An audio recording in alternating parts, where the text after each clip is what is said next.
Yeah, doctor. My name is Mrs. Davis. All right, nice meeting you, Mrs. Davis. So, how can I help you today? Well, doctor, my husband, he's no more with me, and it's been so difficult for me. You know, he was the only one I had, and he's now no more. I don't know what to do now. Dear, I'm so sorry to hear about it. My deepest condolences are with you, Mrs. Davis. I know it is a very difficult time for you. So, how can we help you regarding it? Is there any help you want us from us right now? Yeah, doctor.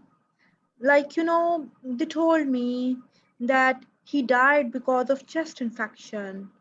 But but Mhm. I'm not convinced, doctor. How can he die of chest infection? Everybody has chest infection at some point in their life, but they don't die because of that. Hmm. I can understand that you are really worried right now, and it's a very difficult time for you. However, I would like to understand more regarding your husband condition, and then I will be in a better position to address your concern. So, can you please tell me more about it? That how was he brought to the hospital and what happened? Yeah, doctor. Um, he had some cough and he was having fever and some problem with breathing. So we brought him to the Mhm. hospital. And then they told us that he's having chest infection and they started him on treatment. And Mhm. yesterday they told me that he's no more. Mhm. Well, that must be really distressing news for you. I'm so sorry. It's I can understand that you are sad. You're sad right now. However, Mrs. Davis, regarding this chest infection, the most what I can see from the notes that the cause of the death of your husband was respiratory failure, and sometimes because of chest infection, in patients who are old age and frail, it might lead to difficulty in breathing and eventually leading to failure of lungs to breathe well. This is what we call respiratory failure, and it is very unfortunate that it is the cause of death in your husband's condition. Well, doctor, he used to have this kind of infection in past as well. But every time they gave him antibiotic, he used to stay in hospital for some days and then he was okay after a few days. But Hmm. how, doctor, how he died this time? Hmm. Well, Mrs. Davis, is there anything you expect from us to do for you regarding your clarification of your concern? Yeah, like I have heard that there is a procedure called, I think, postmortem. So they do it Mhm. to confirm the cause of the death. So I was wondering if you can do that for my husband. Very well. Yes, this is a procedure that we usually do to know about the cause of death. And in case you want that to want us to do that, would you please tell me what is your understanding regarding it? Like a friend of mine is a nurse, and she told me that if we do this procedure, then it will be like I can know the cause of the death. All right. Well, regarding the postmortem examination, yes, I can tell you about it. And once you have all the information, you can decide whether you want it to be done or not. Is that okay? Yeah, okay. And in case you have any questions, also, I will also give you some leaflets and website addresses, and you can read them well and get answer to your queries. And how does that sound to you? Okay. Well, regarding the postmortem examination, there's three important things. One is consent, the other is external postmortem examination, and then there comes the internal postmortem examination. So, do you have any idea about them? No, doctor. Well, regarding the consent, Mrs. Davis, regarding this procedure, we have very clear-cut protocols that these will be done after informed consent regarding the procedure. And because we have to make certain arrangements regarding it, there are specialized hospitals which are licensed by HTA, and where these procedures are performed. And we have two types of it. One is external postmortem, that includes that externally we look at the body with our eyes to know about any possible abnormality. And if necessary, we might do some imaging tests too. I, am I understandable to you till now, Mrs. Davis? Yeah, doctor, I'm listening. All right. Well, regarding the internal examination, sometimes when we believe that it's not, 2 minutes. it's necessary to do the internal postmortem, we, with considering the utmost dignity of the patient, we cut open the body with your informed consent regarding it, and might look into inside of the body. And if necessary, we might take some organs out and take a part of them and look closer in under microscope in the laboratory. And sometimes you might do genetic testing to know about the cause of death. Are you with me, Mrs. Davis? Yeah, doctor. Well, Do you have any? Mm-hmm. yeah, you told me that you will cut open the body. So Mm-hmm. I'm worried about disfigurement, doctor. Will the body be disfigured after that? I can understand, Mrs. Davis, that it's a very valid concern. However, let me assure you that we try our best to make do this procedure with utmost dignity, and let me assure you that there will be experienced and well trained doctors who will do this procedure. And when we will give you the body back, it will be in the coffin and it will be covered. So don't worry, it will not be that uh, visible to anyone who will look at the body.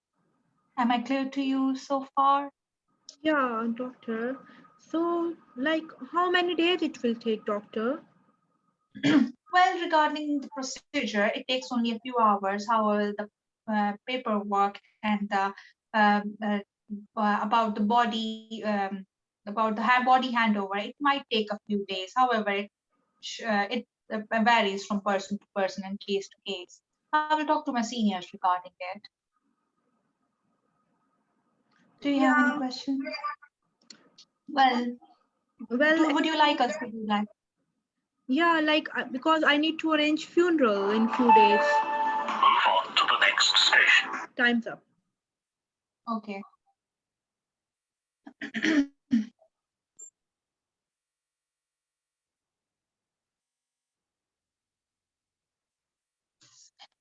All right.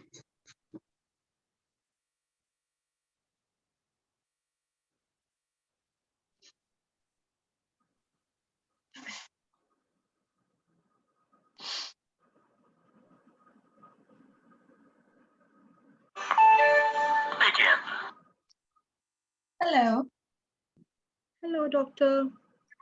My name is Saima, one of the junior doctors working in the department. Can you please confirm your name and age? Yeah, doctor. My name is Hannah, and I am 30. Nice meeting you, Hannah. So, how can I help you today? Yeah, well, doctor. Actually, I'm taking some counseling sessions, and now I want to change my counselor.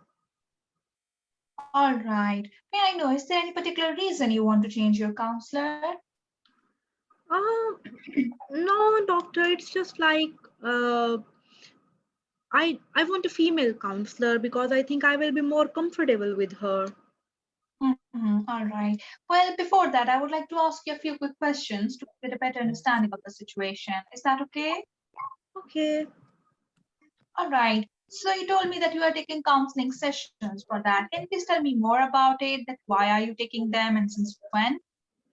Actually, doctor, few months back, uh, my husband died, and then I was not feeling well. So I went to my doctor, and he told me that I'm having depression because of that. So then Mm. he told me that I should start on some counseling sessions. And I'm Mhm. taking counseling sessions since then, doctor. Oh, my dear. Now, first of all, my deepest condolences are for your husband. Apart from that, you told me that you are taking counseling sessions for depression. Any other medication apart from counseling sessions you are on? Yeah, I'm also taking medication. I think it's called sertraline. All right, certainly, yes. Okay, so are you taking these medications regularly? Yeah, I'm taking that. And may I know how many sessions do you have counseling sessions till now? I have taken, I think, 9 or 10 counseling sessions. All right. So now that you are having counseling sessions and taking this medication, so how are you feeling now? Are you feeling better? Yeah, like I was feeling so heartbroken previously. It was so difficult for me. Uh, Mhm. it's improving now, my mood and everything. Uh, Uh-huh. but still, I don't want to continue with this counseling session. I want you to change the counselor. All right. I'm really glad that you are feeling better, and I will see what we can do about it. But I would like to ask a few more questions, Hannah. So, how is your mood nowadays? My mood is okay.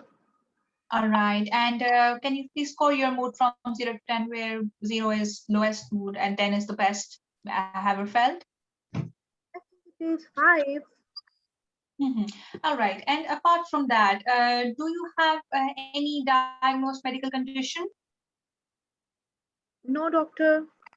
Any medications apart from sertraline you are on? No, Do you smoke, Hannah? no, doctor. And what about alcohol? Ah, yeah, just a social drinker. And what about your diet? Is it well balanced? Ah, yeah, like I try to, but sometimes, we when we eat out, we have junk as well. So, are you physically active too? No, I'm not active because of my job. All right. I know, what do you do for a living? I'm working in a bank. Sorry? In a bank. All right. All right. Okay. So, may I know right now with whom do you live? I'm living alone, doctor. Mm-hmm. So, Hannah, you told me that you are feeling better by these counseling sessions, you are taking medications, which I think that you are regular. Am I right? Mm-hmm. So, is there any particular reason you want to change the counselor? Because it seems that you are getting treatment and this is quite effective for you. Any particular reason you want to share about it? Uh, like I said, doctor, I'm not comfortable with a male counselor, so I just want a female counselor. Well, Hannah, um, being a doctor, it's my duty to address all your concerns. And you yourself told that you want a female counselor and you're not comfortable with the male counselor. So, Hannah, is there anything that is bothering you? Please feel free to tell me. You are in a confidential and comfortable place. You can talk to me about anything if you want to. Is there anything bothering you right now? Yeah, like actually, doctor, uh, I was taking those sessions with him, and with the passage of time, we started having some feelings, and then we were in a relationship, and Mhm. I just want to end it now, doctor. All right. So, um, just a few more questions. I'm sorry, please don't mind, as you have opened up, and thank you so much for opening up. But has he, in and by any chance, hurted you that you are feeling this way? Anything that he has done that was wrong? No, doctor, he's a very good person, and Mhm. actually, now it's because of him that I'm feeling better. But Mhm. I just want to end this relationship now. It's enough. I don't feel I don't feel like I want to continue with this relationship.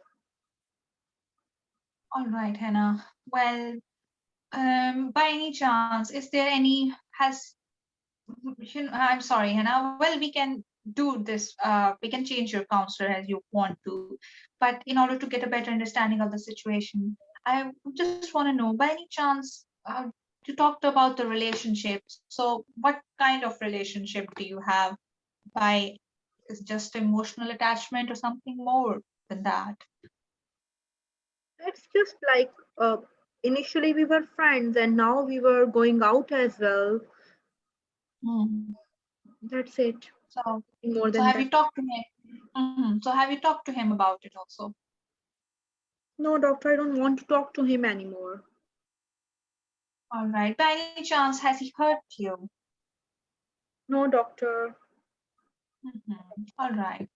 Thank you so much, Henna, for answering all my questions and for bearing with me.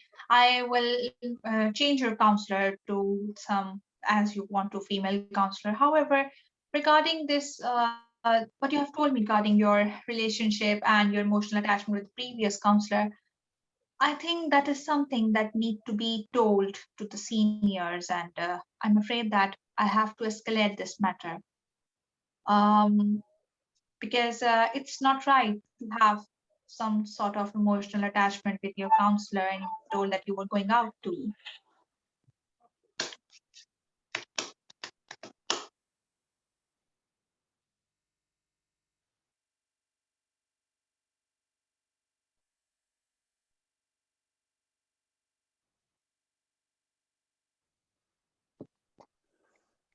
Okay, Mrs. Lena, 22.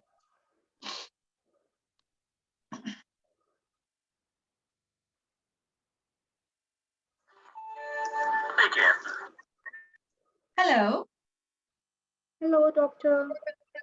my name is Saima, one of the junior doctors working in the department. Can I please confirm your name and age? Yeah, doctor. My name is Lena. Nice meeting you, Lena. And what's your age? I'm 22, doctor. Very well. So, how can I help you today, Lena?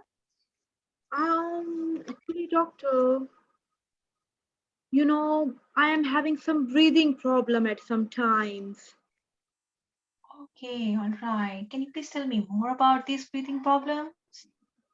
What you want to know, doctor? Told me that you are having these breathing problems at some time. Can you please tell me since when are you having this problem? Well, doctor, it's not like long time ago. It's just like few weeks back when Mhm. I am at my workplace. Sometimes I feel like I'm unable to breathe, and Mhm. after some time, the feeling Mhm. is gone. But uh, I don't know, doctor, how to talk about it. It's so embarrassing Mhm. for me. All right. So you told me that at workplace you feel that way. Is there any particular thing that that leads to such breathing difficulty, anything like that?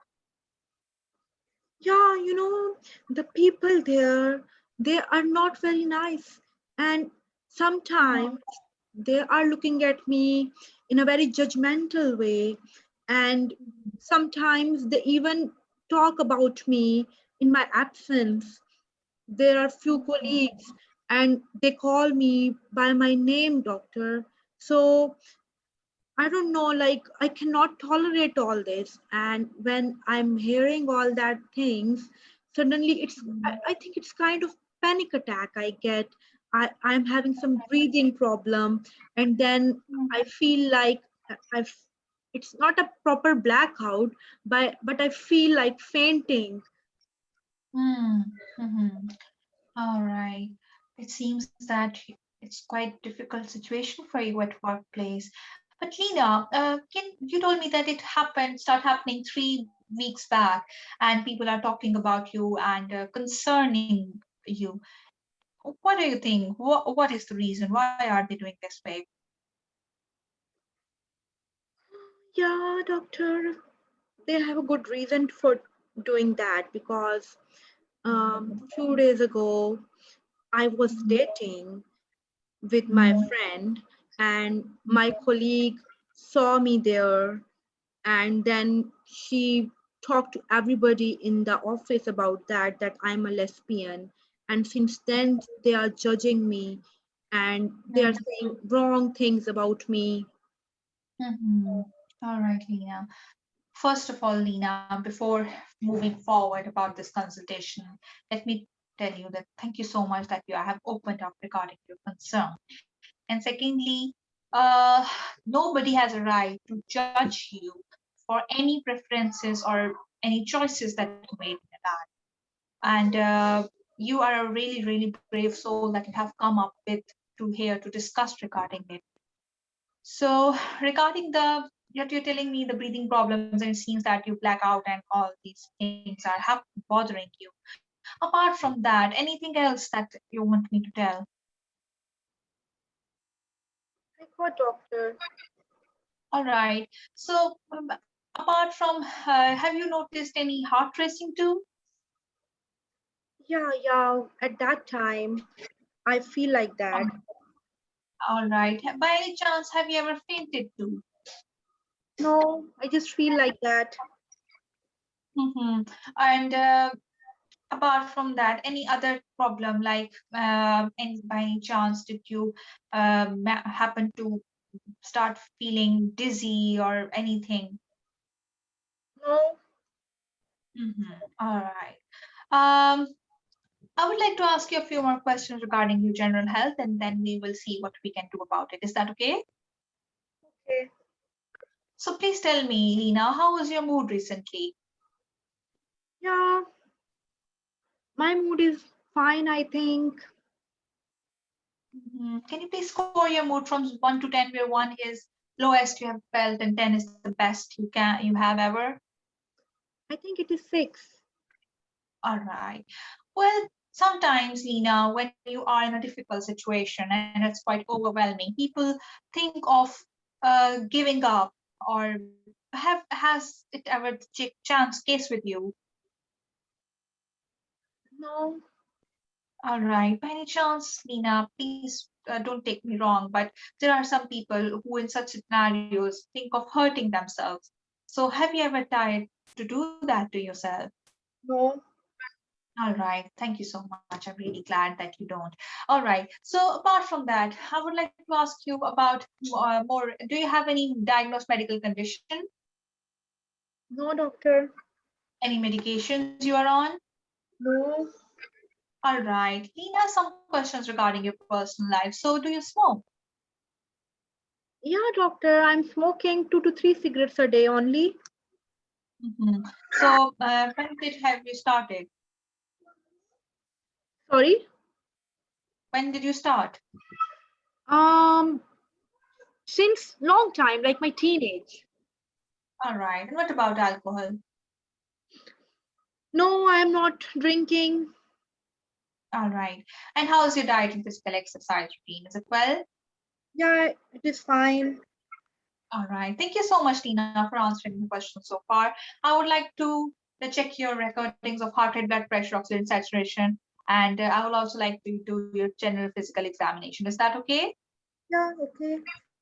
All right. So, and I will also like to check some investigations like BSR2. How does that sound? Yeah, sure, doctor. All right. What you have told me so far, it seems that your problems have at the workplace are bothering you, and the symptoms you have shown that yes, you might have panic attacks sometimes. So, Lena, there are two things that are important. First is to the thing that is bothering you, first something to deal with that, and then how to deal with the panic attacks when they are happening. So, what would you like me to talk about first? Yeah, doctor, like it is now, it's enough for me. I cannot deal this bullying and all. I want to talk about that, doctor. How can you help me? Well, have you ever talked to anyone in close in your family members or someone at hospital at the workplace? No, doctor. Well, Lena, regarding it, the first thing is that would be to first of all go and talk to the person who are bullying you. That it's not something that you don't like. And if they are not, talking to you, or they are not, making it right, then you can talk to someone like HR department, and they might help you regarding it.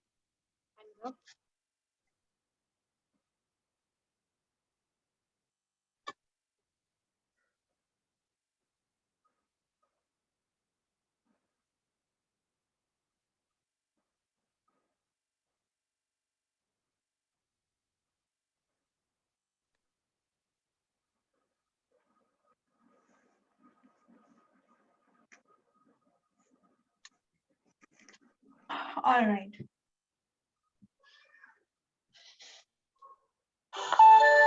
Begin.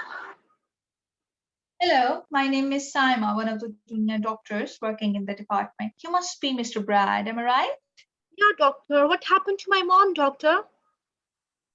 Uh, well, I can understand that you are really worried regarding your mother, but I'm here to address all your concerns. Can you please just sit down and talk to about it? I will answer all your questions. Is that okay? Yeah, sure. Right. So, Mr. Brad, can you please first confirm the name and age of your mother so that it would be Doctor. easier for you to answer? Yeah, doctor. Her name is Georgina. She's 75. Doctor, she had a surgery. Where is she now? All right. Yes, you are absolutely right. She had a surgery. Well, uh, Mr. Brad, I'm here to discuss some important news regarding your mother. But before that, I would like to get a better understanding. What do you know about her surgery and her condition? Is that okay? Yeah, okay. So, may I know what is your perception? What do you know about your mother's condition? Why was she having surgery? Yeah, doctor, like she was having some problem in her brain. Like they told us that it's a kind of brain tumor, and she had a surgery for that. And they told me that after the surgery, she will be shifted to ward. But I'm waiting for a very long time, doctor. Where's she now? I can see that, Mr. Brad, you are really worried for your mother, and I'm here to talk to you regarding it. Well, Mr. Brad, um, I'm afraid that I have some news regarding your mother that is not very reassuring. So, would you like someone to be with you here? Is she okay, doctor? Um, well, regarding the surgery, she was operated, um, and after the surgery went well, and she was shifted to the recovery room where we keep our patients under observation after the surgery mostly. So she was doing fine there, and afterwards, after some time, we noticed some abnormality. Doctor, why are you not telling me? How is she? Actually, Mr. Bragg, your mother, she showed some weakness on the right side of the body while being in the recovery room. And at that time, she was immediately shifted to intensive care unit, and an imaging of the brain was done. Has anyone talked to you regarding the imaging of the brain till now? No, doctor. Uh, Mr. Brad, I'm so sorry. I have to break this news for you, but the CT scan that is the imaging scan of the brain that was done after her surgery showed that she has a stroke, and that is the reason uh, she's having weakness on one side of the body. So, doctor, how can she get that? You told us that as a complication of the surgery, she can have stroke. So, is it because of that? I can understand that you are really worried for your mother. And yes, being it is a known complication of the surgery, and it's very unfortunate that in your mother's case it is there. And would you like me to tell you what more are we going to do for your mother now? Yeah, okay. Well, regarding your mother's, the CT scan has been done, and she is shifted to the ICU. By ICU, we mean that intensive care unit where patients who are not well are kept. And we are waiting for the specialist review right now. And after a while, the specialist doctor will come and they will see your mother and the imaging scans too. And once we are done with it, we will be in a better position to talk about the further treatment plan and what would be our next, initiative. So right now we are waiting for that. Uh, do you have any questions so far from me, Mr. Brad? Doctor, how is she going to be after all this? She going to be okay? I can understand that you are a really concerned son and you are really worried for your mother. Uh, there are some questions we don't have answers right now. And right now we have done that. We have shifted her to the ICU when she's under observation there. Her imaging scan has been done. And we will be able to talk about her further outcome after the specialist review that is awaited. So some answers are yet to be known. So we are still waiting, and we want you to be with us and discuss if any concerns you have.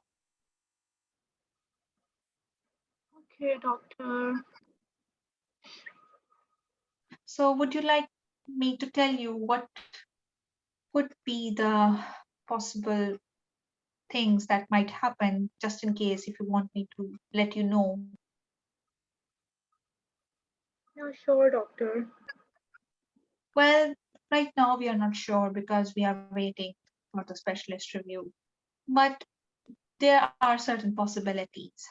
One possibility is that regarding the stroke, we we might think of some surgery or any medications to help that stroke, and we will see whether how much the weakness is and is it treatable or not. But sometimes, after the specialist review, the medical multidisciplinary team of doctors might decide that no active intervention is required, and in that case she might go for this we might go for the supportive treatment for your mother. So right now we don't know what will be the case, but apparently these are the two possibilities. Okay.